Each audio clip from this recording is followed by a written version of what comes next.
우리 시간은 다 함께 하나님의 말씀을 나누겠습니다. 오늘 말씀은 우리 고린도전서에 있는 말씀을 나누겠습니다. 우리 오늘 오후 예배에 아까 광고에서 말씀드린 것처럼 주님의 만찬이 있습니다. 해서 주님의 만찬이 무엇인지를 우리 좀 함께 나눌 필요가 있다고 생각이 돼서 이번 주에는 주님의 만찬, 그리고 돌아오는 주일에는 우리 침례에 관해서 하나님의 말씀을 성도님과 함께 나누고자 합니다. 그리고 나서 다시 성경 인물 공부로 들어가게 될 텐데, 오늘은 고린도전서 11장 23절부터 29절에 있는 말씀을 함께 나누고 우리 주님의 만찬에 대한 말씀을 성도님과 함께 나누도록 하겠습니다. 제가 하나님의 말씀을 받들어 읽겠습니다. 고린도전서 11장 23절부터 29절에 있는 말씀입니다.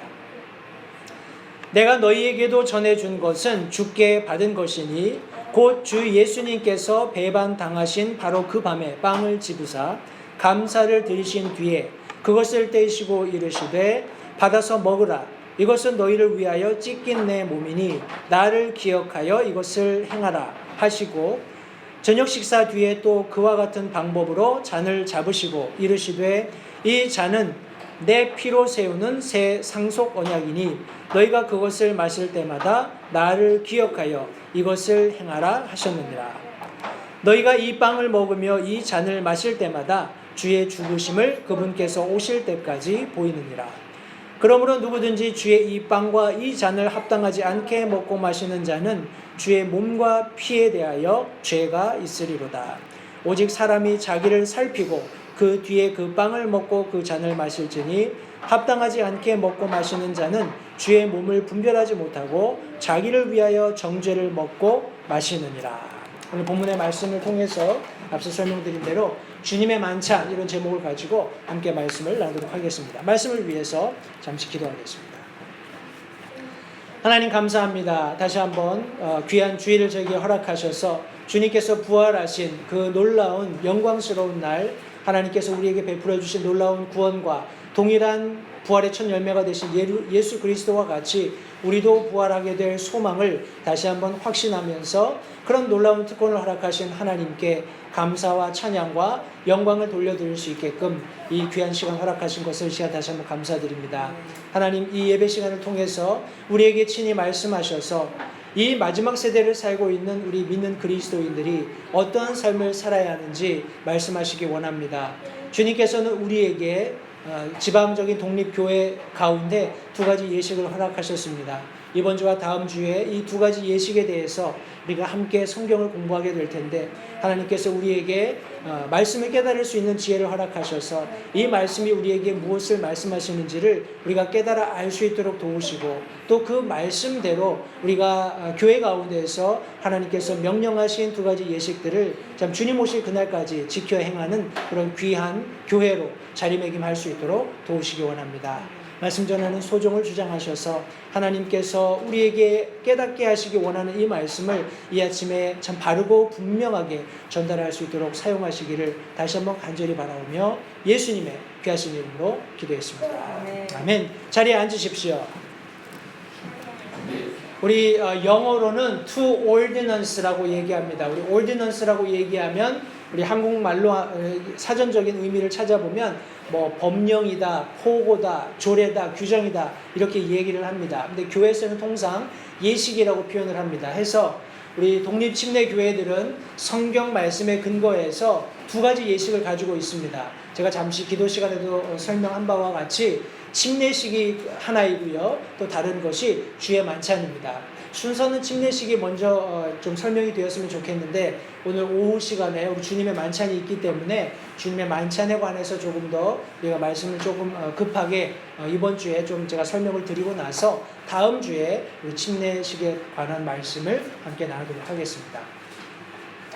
우리 사실 교회에게 주어진 규례는, 성경이 가르치고 있는 규례는 두 가지 이상입니다. 그 이상의 여러 가지 규례들이 있지만 오늘날 교회가 전체적으로 지키고 있는 가장 핵심된 성경의 두 가지 가르침, 규례라고 한다 그러면 우리가 침례식과 주의 만찬을 들 수 있겠습니다. 그래서 오늘 이 아침에는 주님의 만찬에 대해서 함께 성도님들과 나누기 원하는데 한 3가지 것들을 나누겠습니다. 첫 번째 다루고 싶은 주제가 주님의 만찬에 대한 정의입니다. 과연 주님의 만찬이 무엇인가, 무엇을 의미하는가 하는 내용을 성도님들과 함께 말씀을 통해서 나누고자 합니다. 우리 용어를 좀 정리해야 되겠는데요. 우리 고린도전서 우리가 방금 읽었던 11장에서 한 장 앞으로 가셔서 10장 16절 말씀해 보시면 오늘 말씀을 좀 찾아가면서 우리 함께 말씀을 좀 정리하겠습니다. 고린도전서 10장 16절 말씀해 보시면 우리가 축복하는 축복의 잔은 그리스도의 피에 참여하는 것이 아니냐, 우리가 떼는 빵은 그리스도의 몸에 함께 참여하는 것이 아니냐라고 설명함으로써 거기에 지금 주님의 우리가 오늘날 사용하고 있는 언어 주님의 만찬이라는 말이 어떻게 파생되었는지를 잘 설명하고 있습니다. 거기 보면 축복의 잔이라는 단어가 있고 또 우리가 떼는 빵이라는 그런 단어가 있습니다.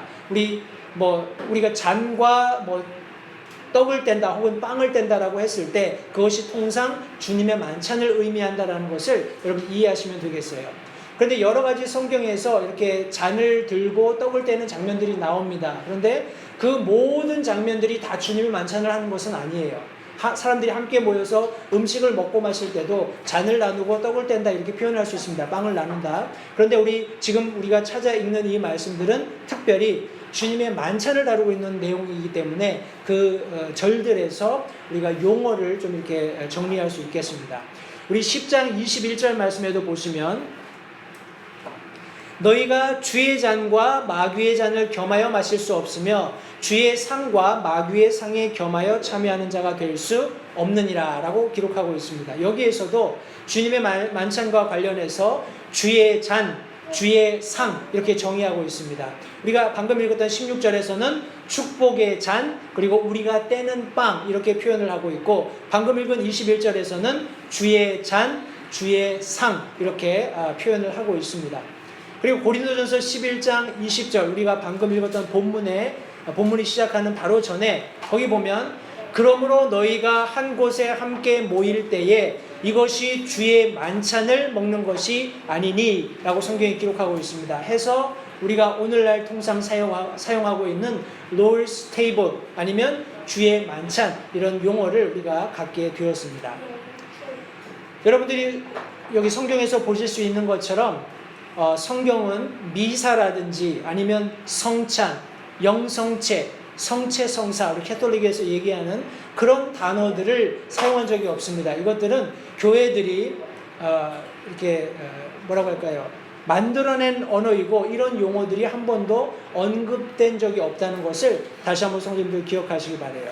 때문에 우리가 성도들이 함께 모여서 주님의 흘리신 피와 찢기신 살을 기념하는 이 예식에 대해서 주의 만찬이다 혹은 주님의 만찬이다 이렇게 언어로 정의하고 있는 것입니다. 그런데 우리가 고린도전서 말씀에서 물론 복음서에서도 주님의 만찬이 기록된 내용들이 있습니다. 그런데 저희 교회에서는 특별히 우리 고린도전서 11장 말씀을 많이 인용을 합니다만 여러분 아시는 것처럼 고린도 교회는 주님의 만찬 예식을 지키는 과정에서 좀 문제들이 있었던 것을 알고 있습니다. 우리가 이후에 몇 가지 그런 문제점들을 함께 살펴보고 그 해결 방법을 찾아보겠습니다만 저희가 교회에서 행하는 주님의 만찬은 성경의 가르침과 또 가르침을 실행하는 과정에서 교회들이 실수했던 부분들을 다 보완해서 저희들이 예식을 지키고 있다는 것을 성도님들 염두에 두시기 바랍니다. 때문에 우리가 이렇게 주님의 만찬을 하는 순서라든지 그런 어떤 예식의 어떤 식순들 이런 모든 것들은 성경에 근거하고 있다는 것을 다시 한번 성도님들께 말씀을 드립니다. 주님의 만찬은 교회의 한 가지 규례라고 저희들이 함께 나누고 있는 성경 교재 우리 12과에 언급되어 있습니다.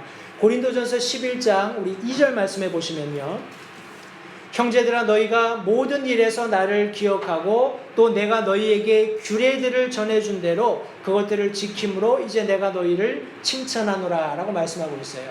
앞서 제가 설명드린 대로 여러 가지 교회들에는 지켜야 할 규례들이 있지만 그 중에 특별히 저희들이 다루고 있는 이 주님의 만찬 또 침례식이 있다는 것을 다시 한번 염두에 두시기 바랍니다. 23절에도 방금 읽었던 우리 본문에 내가 너희에게도 전해준 것은 주께 받은 것이니 곧 주 예수님께서 배반당하신 바로 그 밤에 빵을 집으사 하면서 이렇게 주님의 만찬에 대한 규례를 설명하고 있습니다. 특별히 우리 주님의 만찬을 다루는 이유는 우리 앞서 제가 설명드린 대로 고린도 교회에 주님의 만찬 예식을 실행하는 그런 과정 가운데 실수가 있었기 때문에 그렇습니다. 그렇다면 과연 참여하는 자세는 어떠해야 하는가 하는 몇 가지 내용을 함께 살펴보겠습니다. 오늘 다시 본문으로 돌아가셔서 고린도전서 11장 24절, 25절 제가 두 절의 말씀을 읽겠습니다. 여러분 본문 말씀에 다시 한번 귀를 기울이시기 바랍니다. 감사를 드리신 뒤에 그것을 떼시고 이르시되 받아서 먹으라. 이것은 너희를 위하여 찢긴 내 몸이니 나를 기억하여 이것을 행하라 하시고 저녁 식사 뒤에 또 그와 같은 방식으로 잔을 잡으시고 이르시되 이 잔은 내 피로 세우는 새 상속 언약이니 너희가 그것을 마실 때마다 나를 기억하여 이것을 행하라 하셨느니라. 참여하는 우리 주님의 만찬에 참여하는 가장 첫 번째 되고 중요한 자세는 예수 그리스도를 기억하는 것입니다. 예수 그리스도를 기억하시는 거예요. 그분께서 나를 위해서 찢기신 몸 그리고 나를 위해서 흘리신 피를 기억하면서 예수님께서는 이 주님의 만찬 예식을 행하라고 명령하셨습니다. 우리 두 번째 자세는 고린도전서 11장 26절에 기록되어 있습니다. 우리 26절 말씀에 보시면 이는 너희가 이 빵을 먹고 이 잔을 마실 때마다 주의 죽으심을 그분께서 오실 때까지 보이기 때문이니라 라고 말씀하고 있어요.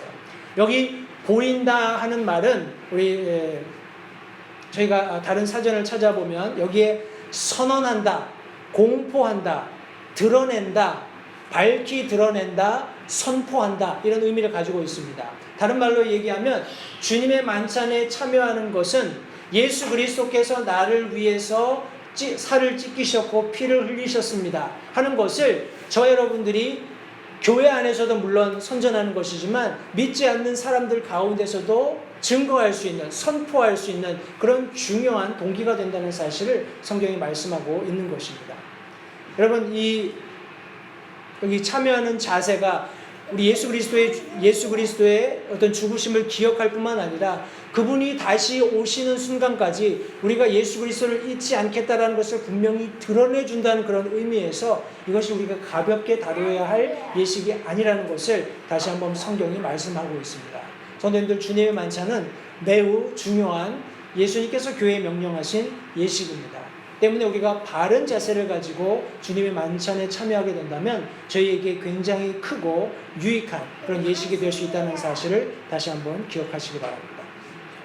여기 방금 읽었던 11장 26절 말씀에 보시면 기한이 있습니다. 우리가 주님의 만찬을 언제까지 해야 되는가? 성경이 뭐라고 말씀하고 있습니까? 여기에 보면 주의 죽으심을 그분께서 오실 때까지 보인다고 말씀하셨어요. 우리가 계속해서 예수 그리스도께서 나를 위해 죽으셨습니다. 나를 위해 살을 찢기셨고 나를 위해 보혈을 흘려주셨습니다 라고 선언하고 선포하고 우리가 공포할 수 있는, 드러낼 수 있는 이 기한은 바로 예수 그리스도께서 다시 오시겠다고 약속하신 그 일을 이루시는 때까지라는 사실을 성경이 분명히 말씀하고 있습니다. 그런데 한 가지 더 중요한 것은 무엇인가 하니 우리가 이 주님의 만찬을 하는 이유는 이것이 교회의 어떤 취사 선택으로 주신 게 아닙니다. 그죠? 자, 너희들이 하려면 하고 말려면 말아라. 내가 너희를 위해서 살을 찢기고 피를 흘렸는데 뭐 기억해 주고 싶으면 기억하고 그렇지 않으면 뭐 이런 차원이 아니라 이것은 명령으로 주셨다고 성경이 말씀하고 있습니다. 우리 24절, 25절 말씀을 보십시오. 여기 우리가 아까 제가 방금 읽었던 말씀인데 여기 보면 감사를 드리신 뒤에 그것을 떼시고 이르시되 예수님께서 받아 먹으라. 이것은 너희를 위하여 찢긴 내 몸이니 나를 기억하여 이것을 어떻게 하라고요? 행하라. 여러분, 예수님께서 행하라 라고 말씀하신 것은 명령입니다. 그죠? 우리의 선택이 아니라 하나님의 명령으로 우리에게 주셨습니다. 25절 말씀에서도 이와 같은 방법으로 잔을 잡으시고 예수님께서 말씀하십니다. 이 잔은 내 피로 세우는 새 상속 언약이니 너희가 그것을 마실 때마다 나를 기억하여 이것을 행하라. 명령하셨어요. 주님의 만찬 안에서 우리가 주님의 살과 피를 기념하는 우리 빵을 나누고 잔을 나누는 것은 명령으로 주신 것이라는 사실을 잊지 마시기 바랍니다. 여러분, 용어가 정리가 되셨죠? 우리 축복의 잔, 혹은 우리가 함께 떼는 빵, 혹은 주의 잔, 주의 상, 혹은 주의 만찬, 이 모든 것들이 같은 용어로 교회 안에서 사용이 되고 있습니다. 근데 특별히 저희 교회에서는 주님의 만찬, Lord's Table, 이렇게 우리가 함께 용어를 정리해서 사용하고 있습니다. 우리가 주님의 만찬에 참여할 때는 예수 그리스도를 기억하면서 또 주님께서 죽으심을 보인다는 사실을 기억하고, 이것은 명령이기 때문에 저희 교회 같은 경우에는 매월 첫째 주일 오후 예배에 함께 주님의 만찬을 기억하고 있습니다. 기억하시기 바라고요. 두 번째 성도님들과 함께 나누기 원하는 것은 주님의 만찬이 무엇을 상징하는가 혹은 무엇을 의미하는가 하는 내용입니다. 우리 만찬의 요소들이 있습니다. 우리 두 가지가 있죠. 우리 첫 번째 것이 빵이고 두 번째 것이 우리 잔입니다. 과연 이것이 무엇을 의미하는지 몇 군데 말씀을 찾아보겠습니다. 우리 고린도전서 11장 23절 말씀에 우리 사도 베드로가 고린도 교회 성도들의 그런 잘못된 주님의 만찬 예식을 바로잡아주기 위해서 주님께 받은 그런 분명한 주님의 만찬 예식에 대해서 설명하면서 내가 너희에게도 전해준 것은 주께 받은 것이다 하면서 예수님께서 배반 당하신 바로 그 밤에 뭘 잡으셨다고요? 빵을 잡으사, 빵을 집으사.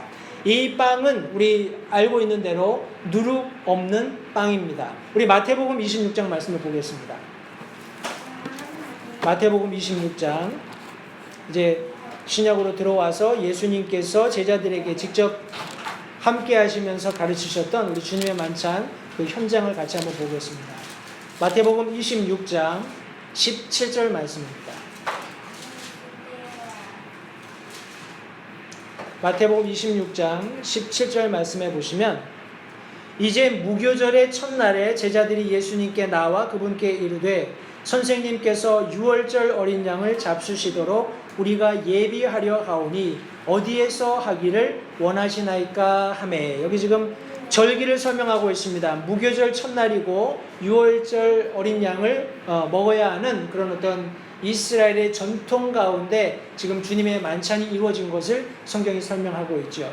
무교절에는 누룩이 들어있지 않는 빵을 먹는 것이 이스라엘의 전통입니다. 따라서 저희도 주님의 만찬을 함께 예식으로 교회에서 행하게 될 때 누룩이 없는 빵을 함께 나누는 것입니다. 마태복음 26장 26절 말씀해 보시면, 그들이 먹을 때에 예수님께서 빵을 집으사 그것을 축복하시고 떼어 제자들에게 주시며 이르시되 받아서 먹으라, 이것은 내 몸이니라 하시고. 이제 무교절 날 이제 떡을 함께 떼면서 빵을 함께 떼면서 예수님께서 그들에게 빵을 떼어 주시는 그런 장면을 성경이 설명을 하고 있습니다. 따라서 누룩 없는 빵이 주님의 만찬 예식을 하는 데 있어서 하나의 요소가 되고요. 또 다른 하나는 우리 마태복음 26장 29절 말씀을 보겠습니다. 이 29절 말씀이 굉장히 좀 재미있습니다. 제가 전에 이 말씀을 읽다가 굉장히 궁금했어요. 그래서 제가 랭캐스터에 있을 때인데 거기에 베테랑 선교사님이 계셔가지고 제가 이 말씀을 가지고 질문을 던진 적이 있습니다. 우리 함께 읽고 제가 그 질문을 우리 성도님들께도 한번 던질 테니까 한번 여러분 생각해 보시기 바랍니다. 29절 말씀해 보시면, 그러나 내가 너희에게 이르노니 내가 이 포도나무 열매에서 난 것을 이제부터 내 아버지의 왕국에서 너희와 함께 새롭게 마시는 그날까지 마시지 아니하리라 하시니라. 이렇게 기록되어 있죠. 그러니까 또 다른 만찬의 요소는 뭔가요? 하나가 누룩 없는 빵이고 다른 하나가 지금 오늘 방금 읽은 마태복음 26장 29절 말씀에 의하면 포도나무 열매에서 난 것, 다시 말해서 포도즙을 의미하겠죠. 그죠? This fruit of vine 그랬습니다. 포도나무에서 난 열매의 것.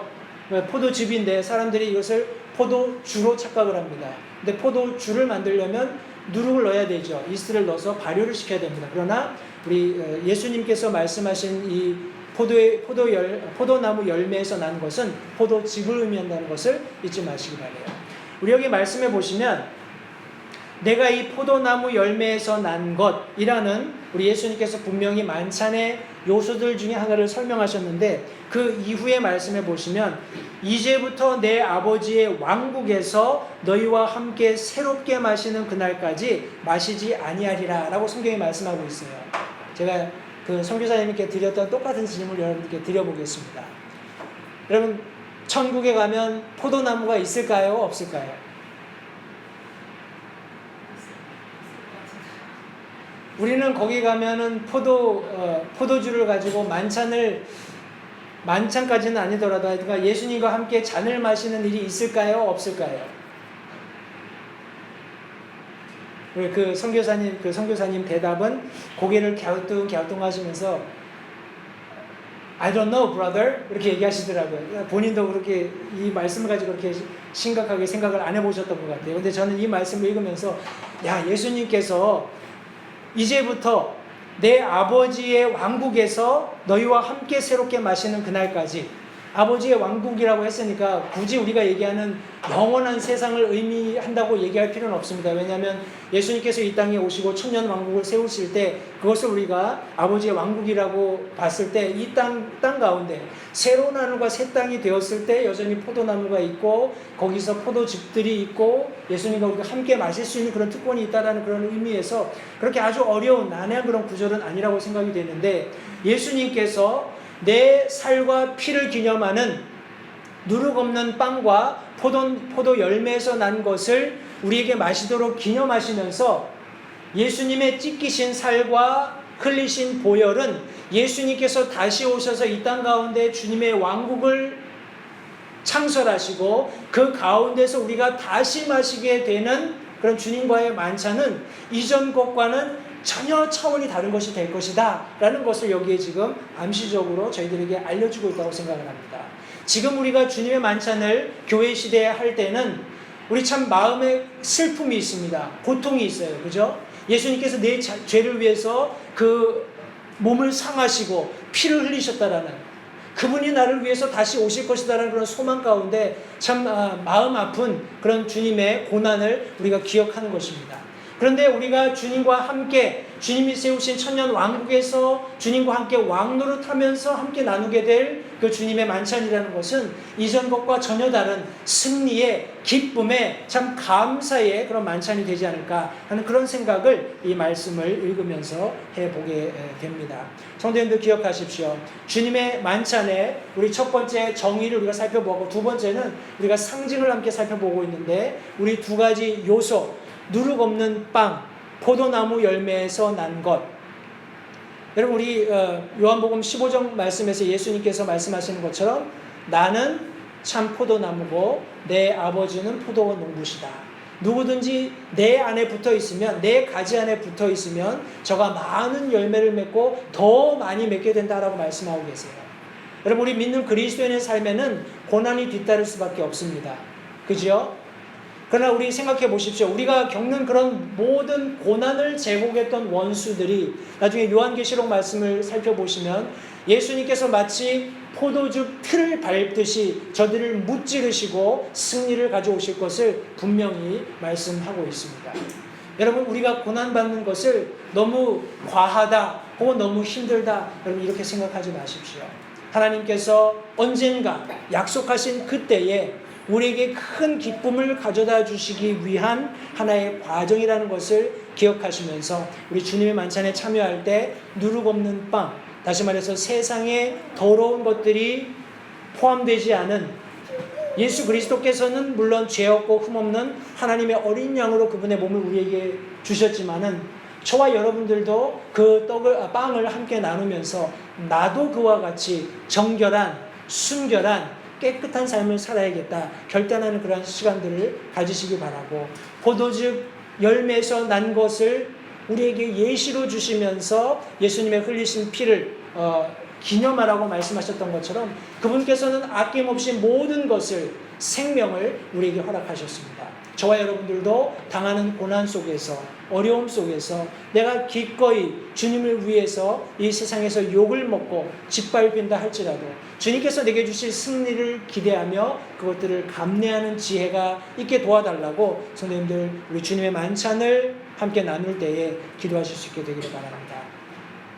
우리 앞서서 설명드린 대로 이 두 가지 말씀에 의해서 우리 만찬의 요소들이 빵이며 잔이라는 것을 분명히 이해할 수 있습니다. 빵이 상징하는 것은 너무나 분명하게 앞서 설명드린 대로 예수 그리스도께서 찢기신 몸을 의미합니다. 고린도전서 11장 본문 24절 말씀해 보시면, 감사를 드리신 뒤에 그것을 떼시고 이르시되 받아서 먹으라. 이것은 너희를 위하여 찢긴 내 몸이니 나를 기억하여 이것을 행하라 라고 예수님께서 말씀하셨습니다. 여러분, 예수님의 고통에 대해서, 고난에 대해서 성경은 많은 구절들이 설명하고 있습니다. 제가 그 가운데 몇 구절들을 읽겠습니다. 한번 여러분들 경청해 보십시오. 이사야서 52장 14절 말씀해 보시면, 그의 얼굴이 누구보다 더 상하였고 그의 모습이 사람들의 아들들보다 더 상하였으므로 많은 사람이 너를 보고 놀랐느니라. 우리 마태복음 27장 29절로 31절 말씀해 보시면, 그들이 가시나무로 관을 엮어 그분의 머리에 씌우고 갈대를 그분의 오른손에 쥐어주며 그분 앞에서 무릎을 꿇고 그분을 조롱하며 이르되 만세 유대인들의 왕이여 하고 그분께 침을 뱉으며 갈대를 빼앗아 그분의 머리를 치더라. 그들이 그분을 조롱한 뒤에 그분에게서 그 긴 옷을 벗기고 그분에게 그분의 옷을 입혀 십자가에 못 박으려고 그분을 끌고 나가니라. 요한복음 19장 31절부터 37절에 있는 말씀은 조금 더 구체적으로 예수님께서 마지막 숨을 거두시는 장면을 기록하고 있습니다. 그런즉 그날은 예비이름으로 유대인들이 안식일에 그 몸들을 십자가에 남겨두려 하지 아니하여 빌라도에게 그들의 다리를 꺾고 그 몸들을 치워달라고 간청하니 이는 그 안식일이 큰 날이었기 때문이라.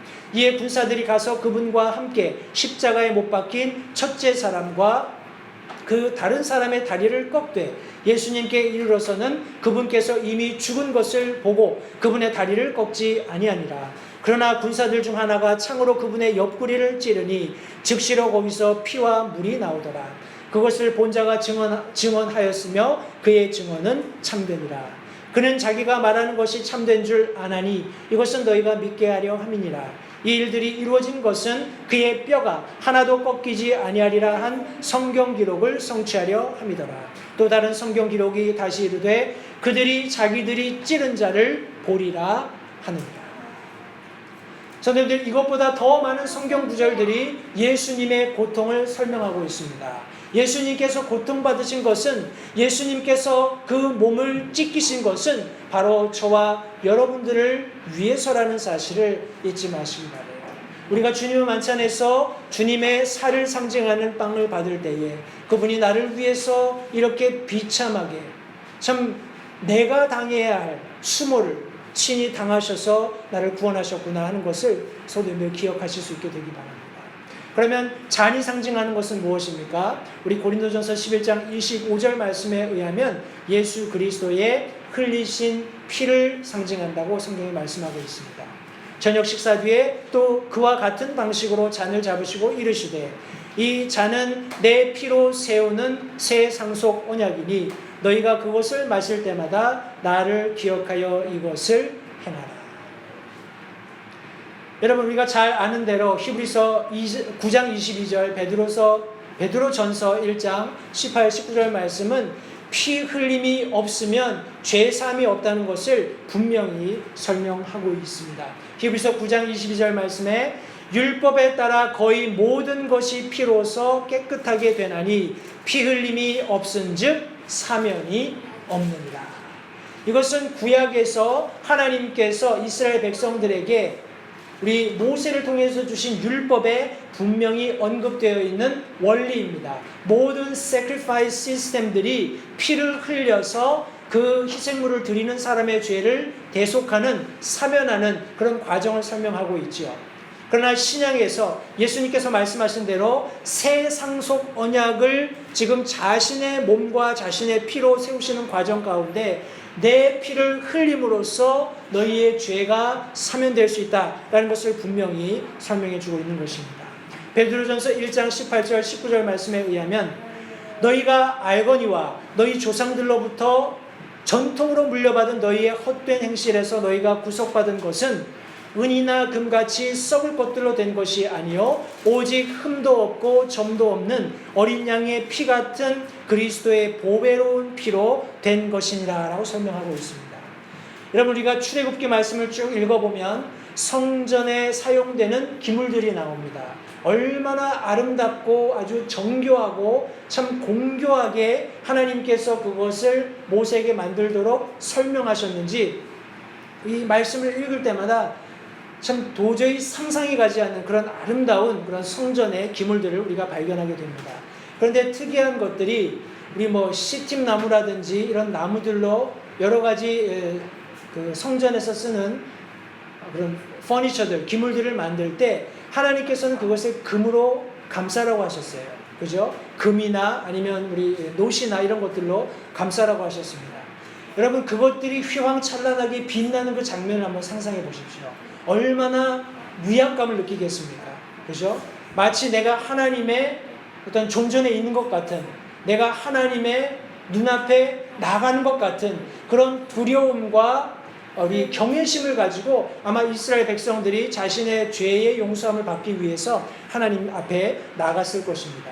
그런데 여기 지금 성경 말씀에 의하면 너희가 조상들로부터 전통으로 물려받은 너희의 헛된 행실에서 너희가 구속받은 것은 은이나 금같이 썩을 것들로 된 것이 아니다라고 말씀하고 있습니다. 그러면 저와 여러분들이 용서받는 이 죄의 사면은 무엇으로 말미암는 것입니까? 성전에 들어감으로? 아니면 나를 위해서 대신 피 흘려줄 어떤 가축을 가져감으로? 그렇지 않습니다.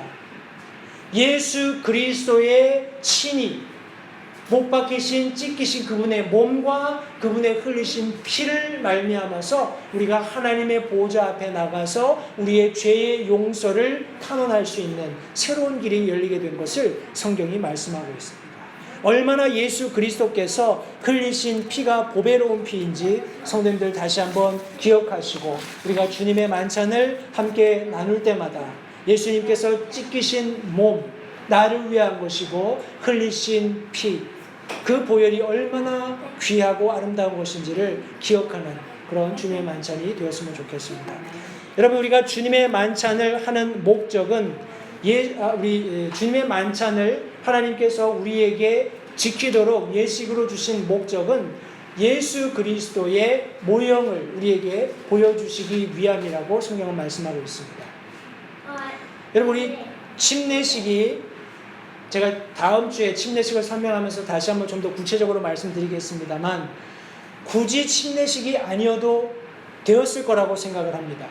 물에 사람을 잠그는 그런 예식이 아니었어도 됐을 거라고 생각을 해요. 그러나 하나님께서 그런 예식을 허락하신 이유는 그것이 의미하는 바가 있기 때문이라고 저는 개인적으로 믿습니다. 바로 예수 그리스도의 죽으심과 그분의 장사 지내심과 부활을 나타낼 수 있는 가장 합당한 그런 모형을 우리에게 주시기 원했는데 그게 바로 물에 잠기는 침수레였던 겁니다. 이런 어떤 적술에 이렇게 물을 찍어서 바르거나 뿌리거나 하는 이런 형태의 것이 아니라 사람을 완전히 물에 잠그는, 그리고 이렇게 세운 그런 과정을 통해서 예수 그리스도께서 나를 위해 죽으시고 묻히셨다가 다시 살아나셨다라는 것을 보여줄 수 있는 그림으로 우리에게 주셨던 것처럼 주님의 만찬도 그와 같은 예수 그리스도의 그림을 우리에게 보여준다라고 성경이 말씀하고 있습니다. 우리가 읽었던 본문 고린도전서 11장 26절 말씀에 보시면 너희가 이 빵을 먹으며 이 잔을 마실 때마다 주의 죽으심을 그분께서 오실 때까지 보인다라고 말씀하심으로써 주의 죽으심을 그분께서 다시 오실 때까지 상징적으로 나타내 보여주는 그림으로 저와 여러분들에게 교회에게 주셨다는 것을 성도님들 잊지 마시기 바랍니다. 앞서서 주님의 만찬의 정의를 우리가 살펴보았고 우리 주님의 만찬이 상징하는 것이 무엇인지를 함께 살펴보았습니다. 마지막으로 그러면 주님의 만찬을 우리가 어떻게 준수해야 하는가 하는 것을 함께 살펴보고 오늘 말씀을 마치도록 하겠습니다.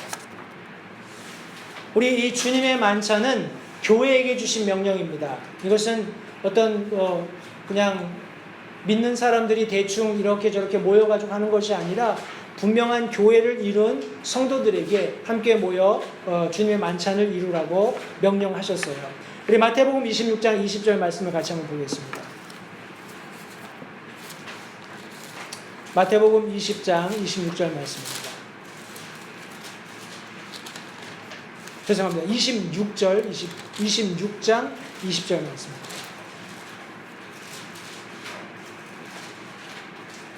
말씀해 보시면 마태복음 26장 20절 말씀에 이제 저녁이 되매 그분께서 그 열둘과 함께 앉으시니라.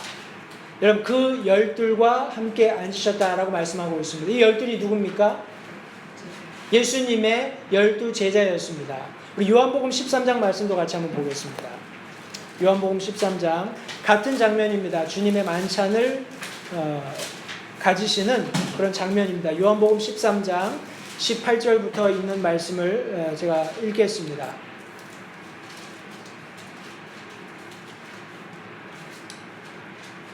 요한복음 13장 제가 18절부터 30절까지 말씀을 읽겠습니다. 천천히 한번 따라봐 보시면 좋겠습니다.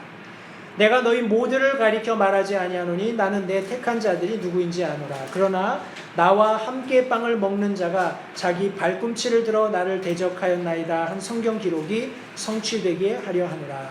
그것이 일어나기 전에 내가 지금 너희에게 말하는 것은 그것이 일어날 때 내가 그인 줄 너희가 믿게 하려 함이니라. 진실로 진실로 내가 너희에게 이르노니 내가 보내는 자를 받아들이는 자는 나를 받아들이며 나를 받아들이는 자는 나를 보내신 분을 받아들이느니라.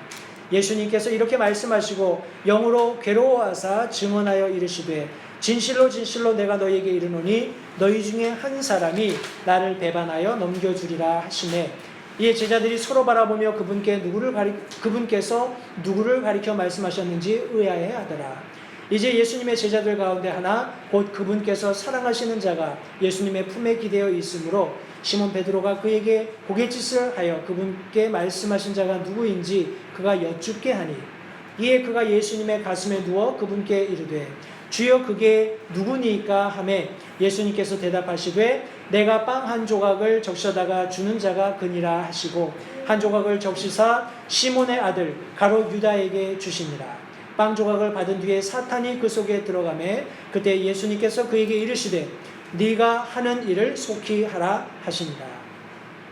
이제 상에 앉은 자 중에 아무도 그분께서 무슨 뜻으로 그에게 그것을 말씀하셨는지 알지 못하고 그 중에 어떤 이들은 유다가 가방을 가졌으므로 예수님께서 그에게 명절을 대비하여 우리에게 필요한 그것들을 사라 하셨거나 또는 그가 가난한 자들에게 무엇을 주어야 한다고 하신 줄 생각하더라. 그때 그가 빵 한 조각을 받고 곧 나가니 때는 밤이더라. 여기 본문 말씀해 보시면 말씀 속에서 가롯 유다라는 인물은 예수님께서 주님의 만찬 예식을 제정하는 그 시점 이전에 그 자리를 떠난 것을 설명하고 있습니다. 그죠? 주님의 만찬을 함께 나누는 그런 예식, 떡을 떼주시고 잔을 함께 나누는 그런 예식이 있기 이전에 이미 떠난 것을 본문의 말씀 속에서 확인해 볼 수 있습니다.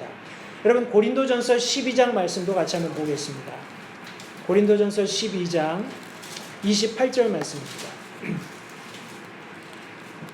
여기는 이제 교회 시대입니다. 우리가 앞서서는 예수님의 12 제자들을 함께 예수님께서 12 제자들과 함께 주님의 말씀을 만찬을 나누는 그런 장면을 살펴보았다면 우리 지금 함께 나누게 될 우리 고린도전서 12장 말씀은 우리 교회 시대에 지금 설명하고 있는 그런 어떤 교회 구성원들을 여기 설명하고 있습니다. 28절 말씀을 보겠습니다. 28절 말씀해 보시면 하나님께서 교회 안에 몇을 세우셨으니 첫째는 사도들이요, 둘째는 대언자들이요, 셋째는 교사들이요, 그 다음은 기적들이요, 그 다음은 병 고치는 선물들과 돕는 것들과 다스리는 것들과 여러 가지 타 언어들이다 라고 설명하고 있습니다.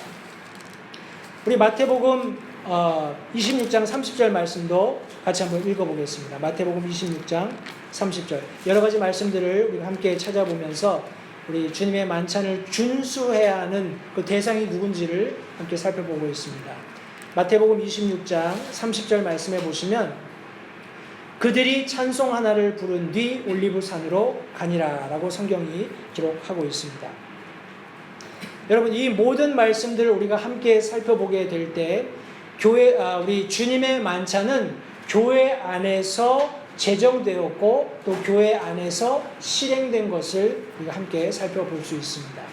우리 앞서 살펴보았던 고린도전서 12장 28절 말씀은 교회의 구성원들 혹은 지도자들을 총망라하고 있습니다. 사도들, 대언자들, 교사들, 기적들, 병 고치는 선물들, 돕는 것들, 다스리는 것들, 여러 가지 타 언어들, 이런 다양한 은사들을 가지고 있는 사람들이 교회의 지도자로서 어떤 교회의 구성원으로 자리 잡고 있었던 것을 성경이 말씀하고 있고, 우리 마태복음 26장 30절에는 예수님의 제자들, 가룟 유다를 제외한 그 제자들이 함께 예수님과 마지막 만찬을 나누고 여기 지금 찬송 하나를 부른 뒤에 올리브산으로 갔다라고 설명하고 있습니다. 통상적으로 주님의 만찬은 우리 찬송가를 부르면서 끝나는 것이 일반적인 예입니다. 근데 이제 다른 교회에서는 어떻게 하는지 모르겠습니다만 제가 이제 한국에 있을 때 행당동 교회에서는 주님의 만찬 하는 날은 주님의 만찬 나누기 전에 간단하게 말씀을 나누고 주님의 만찬이 끝나면 우리 찬송 한 곡을 부르고 폐회하는 그런 순서들을 가졌던 것을 기억합니다. 저희 지금 LA 침례교회는 주님의 만찬이 끝나고 찬송하고 나서 이제 분반을 하죠. 분반을 해서 이제 말씀을 따로 나누고 우리 그렇게 예배를 진행을 합니다. 여러 가지 다른 형식들이 존재하지만 성경 말씀에 의하면 그들이 이 모든 주님의 만찬 예식을 끝나고 나서 찬송 하나를 부른 뒤에 이제 올리브산으로 가게 되는 것을 성경이 말씀하고 있어요. 우리 고린도전서 11장 우리 17절부터 21절까지 말씀을 보겠습니다. 거기서 제가 앞서 서두에 말씀드렸던 우리 어떤 뭐라고 하나요? 고린도 교회 안에 있었던 분쟁이라고 할까요? 이런 것들을 살펴보고 역으로 그것을 어떻게 우리가 해결할 수 있는지 몇 가지 우리 질문에 답하는 그런 좀 시간을 갖겠습니다. 고린도전서 11장 17절부터 21절 말씀해 보시면 이제 내가 너희에게 밝히 말하는 이 일로는 너희를 칭찬하지 아니하노니 앞서 말씀드렸던 것처럼 사도 바울이 교회 안에 여러 가지 예식들, 규례들을 줬습니다. 지키라고. 그런데 몇 가지 것들에 대해서는 굉장히 칭찬했던 반면에 내가 지금 여기서 말하는 일로는 너희를 칭찬하지 않겠다 하면서 그것은 곧 너희가 함께 모이는 일이 더 좋은 일이 되지 못하고 더 나쁜 일이 된다는 것이다 하면서 주님의 만찬을 언급하고 있습니다. 무엇보다 먼저 너희가 교회에 함께 모일 때에 너희 가운데 분쟁이 있다는 것을 내가 듣고 부분적으로 믿노니 인정받는 자들이 너희 가운데서 밝히 드러나려면 너희 가운데 반드시 이단 파당도 있어야 하느니라. 그러므로 너희가 한 곳에서 함께 모일 때에 이것이 주의 만찬을 먹는 것이 아니니 이는 먹을 때 저마다 자기 만찬을 다른 사람보다 먼저 먹음으로 한 사람은 시장하고 다른 사람은 취해 있기 때문이라 라고 말씀하고 있습니다. 여러분, 앞서 설명드린 대로 주님의 만찬은 교회의 규례라는 것을 잊지 마십시오. 교회 안에서 성경 말씀에 따라서 규정되고 그것이 지켜져야 하는데 여러분, 교회 안에 방금 읽었던 본문 고린도전서 11장 17절부터 21절 말씀해 보면 교회 안에 분쟁이나 이단 파당이 당시에 있었던 것을 언급하고 있습니다. 달리 말하면 교회 안에 오늘날에 가령 어떤 분쟁이 있거나 다툼이 있거나 아니면 이단 파당이 있어서 교회 분열의 조짐이 있을 때 주님의 만찬을 행하는 것은 지혜로운 방법이 아니라는 것을 성도님들 잊지 마시기 바라요.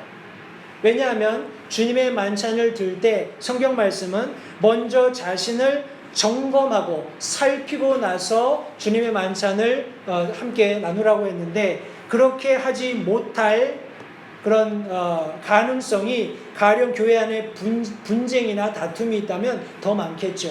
그러면 결국에는 자신의 죄를 먹고 마시는 합당하지 않게 주의 몸을 분별하지 못하고 자기 정죄를 먹고 마시는 일이 교회 안에 일어나게 된다는 말입니다. 따라서 교회에 분쟁이나 다툼이 있을 때 이단 파당으로 인해서 분열이 있을 때는 주님의 만찬을 금하는 것이 일반적인 예입니다. 앞서 설명드린 대로 저희 교회에는 한 달에 한 번 매월 첫째 주에 오후 예배 진행을 합니다. 그런데 우리 고린도전서 11장 26절 말씀해 보시면 여기 너희가 이 빵을 먹으며 이 잔을 마실 때마다 라고 성경이 기록함으로써 as often as, 다시 말해서 특별한 어떤 규례를 몇 번 해야 하는지는 정해놓고 있지 않다는 말씀이에요. 어떤 교회는 1년에 한 번 하는 교회도 있습니다. 아니면 1년에 상반기, 하반기, 아니면 분기별로, 어떤 교회는 매주 하는 교회도 있습니다. 근데 그런 교회들의 어떤 하는, 뭐라고 할까요? 이 주기는 그것은 특별하게 어떤 성경에 기록되어 있는 것이 아니기 때문에 목회자의 재량으로서 이렇게 정해서 이렇게 주님의 만찬을 이루는 것이 일반적이라고 생각을 합니다. 교회 형편이나 상황에 따르도록 되어 있습니다. 우리 주님의 만찬을 준수할 수 있는 성도들의 준비는 제가 잠시 전에 말씀드린 것처럼 개인적으로 진지하게 자신을 돌아보는 일이 선행되어야 합니다. 고린도전서 11장 28절 말씀에 사람이 자기를 살피고 그 뒤에 그 빵을 먹고 그 잔을 마셔야 한다라고 말씀하고 있어요. 여러분, 성도들이 self-examination, 우리 자기 자신을 돌아보는 일이 가능한 것은 성령 하나님이 계시기 때문입니다. 그죠? 우리가 죄 가운데 있을 때 성령께서 우리 가운데 컨빅션을 주십니다. 부담을 주세요. 죄에 대해서 그것을 깨달을 수 있는 감각을 주신다는 것입니다. 요한일서 1장 9절 말씀처럼 우리가 우리 죄를 자백함으로써 용서함 받을 수 있는 길을 성령께서 열어주시는 것입니다.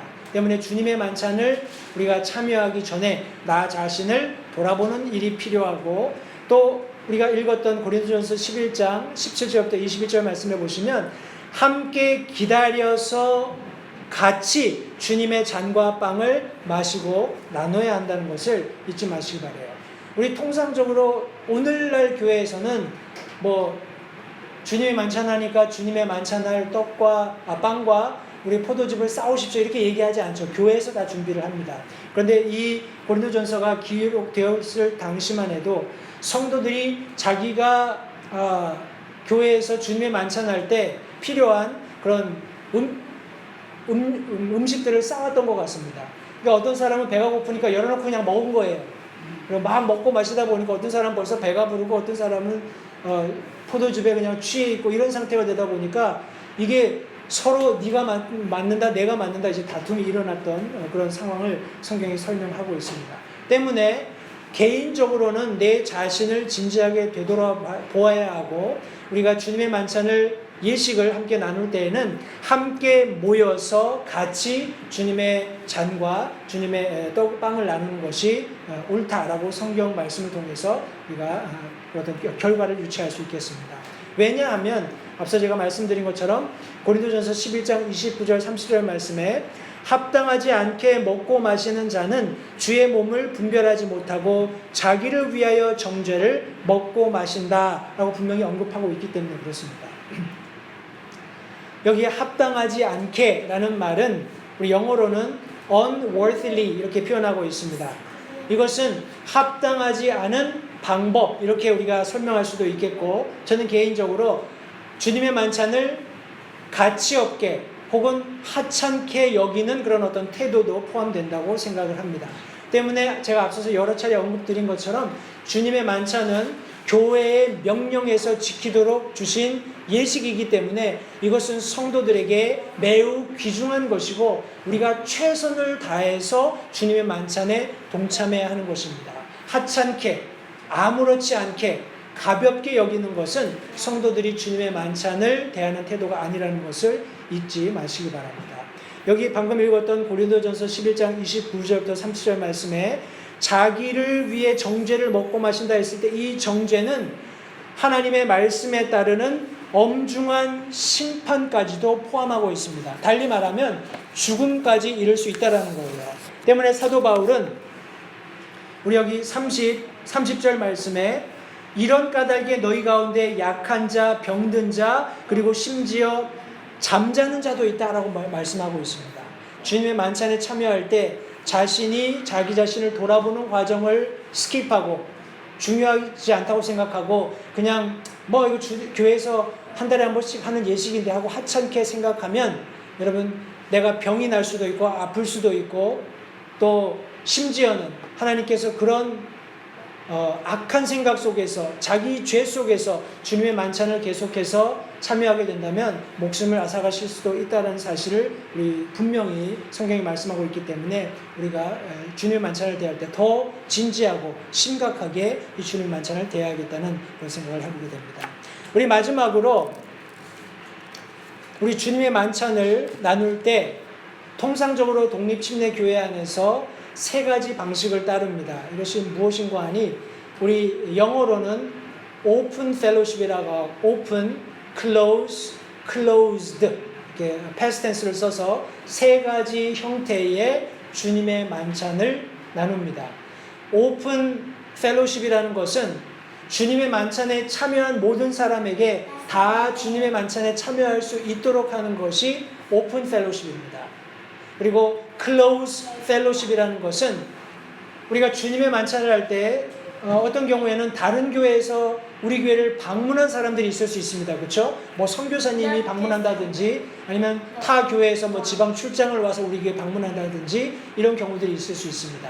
그럴 때 교회가 어떤 교회의 동의를 받아서 참석한 교회 회원은 아니지만 같은 믿음을 가지고 있는 사람들이 교회에 참석했을 때 그들에게 주님의 만찬에 동참할 수 있도록 주님의 만찬을 오픈하는 것을 우리 close fellowship이라고 합니다. closed fellowship은 이거는 전적으로 교회 성도들에게만 국한되는 거예요. 구원받고 침례받아서 그 교회의 성도가 된 사람들에게만 주님의 만찬에 참여할 수 있는 특권을 주는 것입니다. 따라서 다른 교회에서 방문을 했다거나 뭐 선교사님이 뭐 방문을 했다거나 해도 그분들에게 주님의 만찬을 허락하지 않는 거예요. 우리 교회에서는 통상 그런 경우에 우리 뭐 방문자가 있다든지 이런 경우에 이 주님의 만찬 그 기구를 그냥 패스 바이 해달라고 요청을 합니다. 뭐 빵이나 잔을 나누지 말고 그냥 그것을 렛고 해달라고 이렇게 요청을 합니다. 따라서 저희 교회 같은 경우에는 close fellowship입니다. closed는 아니고요. open fellowship은 아닙니다. 그러니까 아무나 참석하면 아무나 다 드십시오. 이렇게 하는 주님의 만찬은 아니라는 거예요. 왜냐하면 주님의 만찬은 본질적으로 어디에 주셨다고요? 교회에 주셨고 교회에 명령하신 것입니다.